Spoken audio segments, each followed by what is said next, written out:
নমস্কাৰ সকলো বান্ধৱীকে মোৰ চেনেলটোলৈ স্বাগতম জনাইছো। বান্ধৱীসকল, মই আজি আপোনালোকক অলপ বেলেগ ধৰণৰ আচাৰ বনাই দেখাম। যেহেতু এইটো আচাৰ আপোনালোকে বহুতে খাই পোৱাও নাই, বনায়ো চোৱা নাই চাগে, দুই একে বনাইছে যদিও বহুতে বনোৱা নাই। মই আজি আপোনালোকক আমাৰ জিমচায়াৰ যিটো চুচা বুলি কোৱা হয়, চুচাটো আচাৰ বনাই দেখাম। আপোনালোকে নিজেও বনাই ৰাখিব পাৰিব আৰু পৰিৱেশন কৰিব পাৰিব। চুচা আচাৰটো বহুত সুন্দৰ হয় খাবলৈ।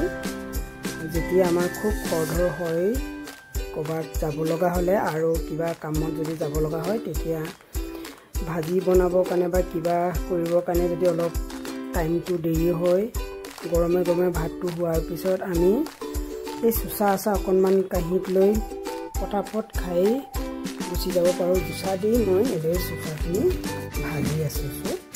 খুব ধুনীয়াকৈ তেলত চিমত থৈছোঁ দেই। গেছটো চিমত থৈ দিব লাগিব, নহ'লে বেছি গেছ দিলে জ্বলি যাব পাৰে।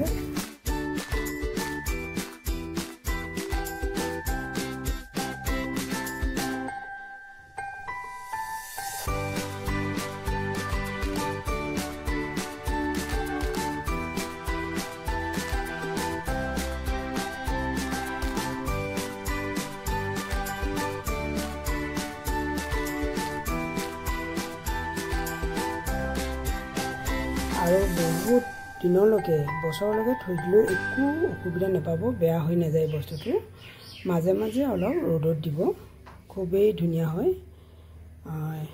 ইয়াকে মই সকলোকে দেখুৱাই মই ভিডিঅ'টো সামৰণি মাৰিছোঁ। পুনৰ এটি নতুন ভিডিঅ' লৈ লগ পোৱা প্ৰতিশ্ৰুতিৰে আহোঁ। জয় কুন্দি, জয় পলিয়াবা, জয় তামেশ্বৰী।